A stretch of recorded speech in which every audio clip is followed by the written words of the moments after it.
With us now, once again, is Brock Pierce. Yes, the Brock Pierce. Welcome to the show again. How are you?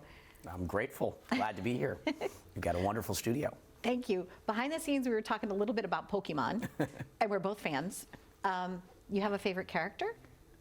Brock, of course. Or in terms of Pokemon, I'm a Pikachu person. Pika, Pika. Did you actually take your family to see the films and things like that too? We haven't, no, but Okay. I definitely had a moment of Pokemon Go. If I bumped into you on the street, I apologize. I was just trying to catch Pokemon. And what's wrong with that? Absolutely nothing.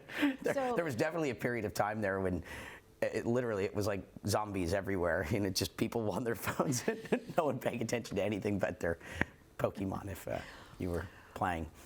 Well, people were like falling in the lakes too, if you noticed, right? Because people were like, be like, oh my gosh, there's Charmander, and they're like, oh, splash, big splash. You've made a big splash in life, talking about aquatic animals and things like that. The film that you were first in as a child was? Mighty Ducks. There you go, quack, quack, quack. What was that experience like for you? Well, incredible. I mean, I was 10, so I didn't really have any perspective. I mean, but what an amazing thing to be a part of. I mean, an iconic film franchise. It spawned a hockey team, and there's actually a new TV show coming out this year, Mighty Ducks Game Changers. So 30 years later, that redemption story, that underdog story is continuing to inspire young people. What an incredible experience that was. Now, you're inspiring people everywhere in the world. You are a founder of Cryptocurrency. Tell us how you were inspired to do that and what that means to you now in your career. Well, I grew up playing games, and as a gamer and someone that was, accessing computers and technology at a pretty young age, there were these massively multiplayer games or virtual worlds that started to emerge in the late 90s, early 2000s, things like World of Warcraft and Second Life. And I recognized that there was going to be economies in these spaces because the worlds were persistent. And so I became the main market maker for digital currencies inside of all these virtual countries. And so I did that throughout my 20s. We built up a supply chain of about 400,000 people, principally in China, that would play these games professionally to mine digital currencies. We did billions and billions and billions of dollars in sales. We launched Alipay in China. We were PayPal's largest merchant for years. And so I spent my 20s doing that. And we were also experimenting with economic theory because in the real world, it's very, well, you can't test things. The ramifications of making a mistake can be quite harmful. But we could do that in virtual countries. And so professors were getting tenured based upon the work that we were doing. And so after a decade of that, it's like, well, let's see if we can take these same ideas and if we can roll them out in the default or real world.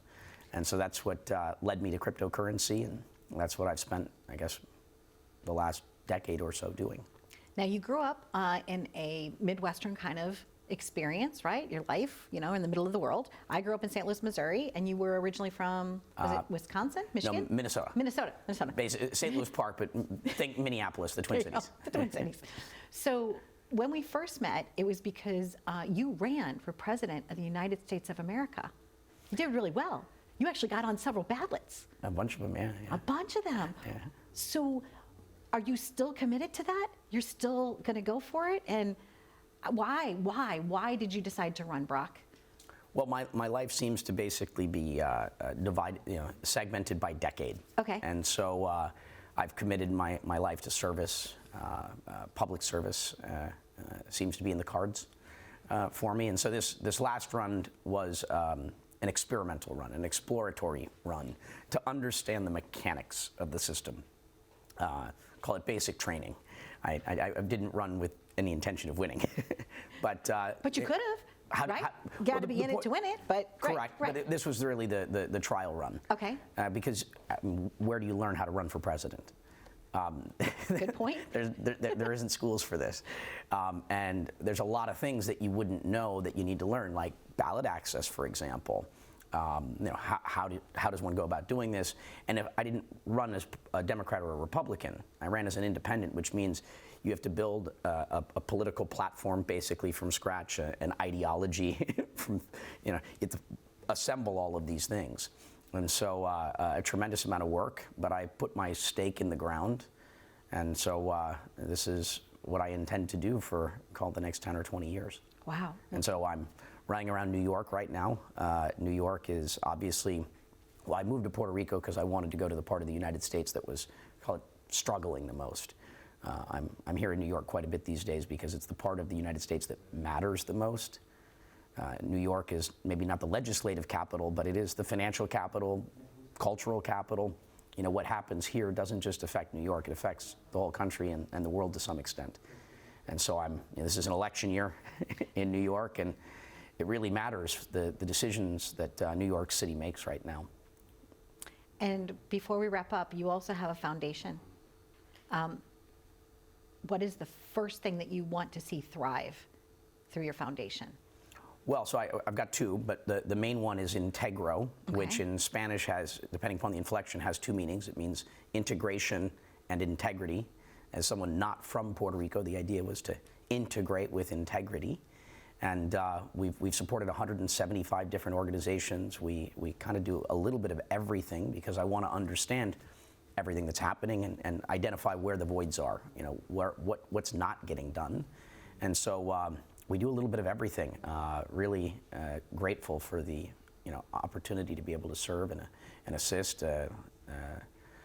Last year we got very involved in, well, actually our motto is revive, survive, thrive. And so Love that. the goal is to, in every way possible, create a thriving environment for Puerto Rico. And as being here in New York, Puerto Rico, you could kind of say is the sixth borough of sorts. Okay. And continuing to develop and strengthen that relationship. Okay. Well, I thank you once again for being here in my home this time, and hopefully I'll visit your home someday. But Brock Pierce, you're a wonderful person, and thank you for all you do on behalf of our local community and our global community. I really like you. You're a good guy. So thank you very much. Thank you. Stay tuned for more. You could find out more about Brock Pierce. Google him, go to his website, support him if you'd like. Thanks for watching.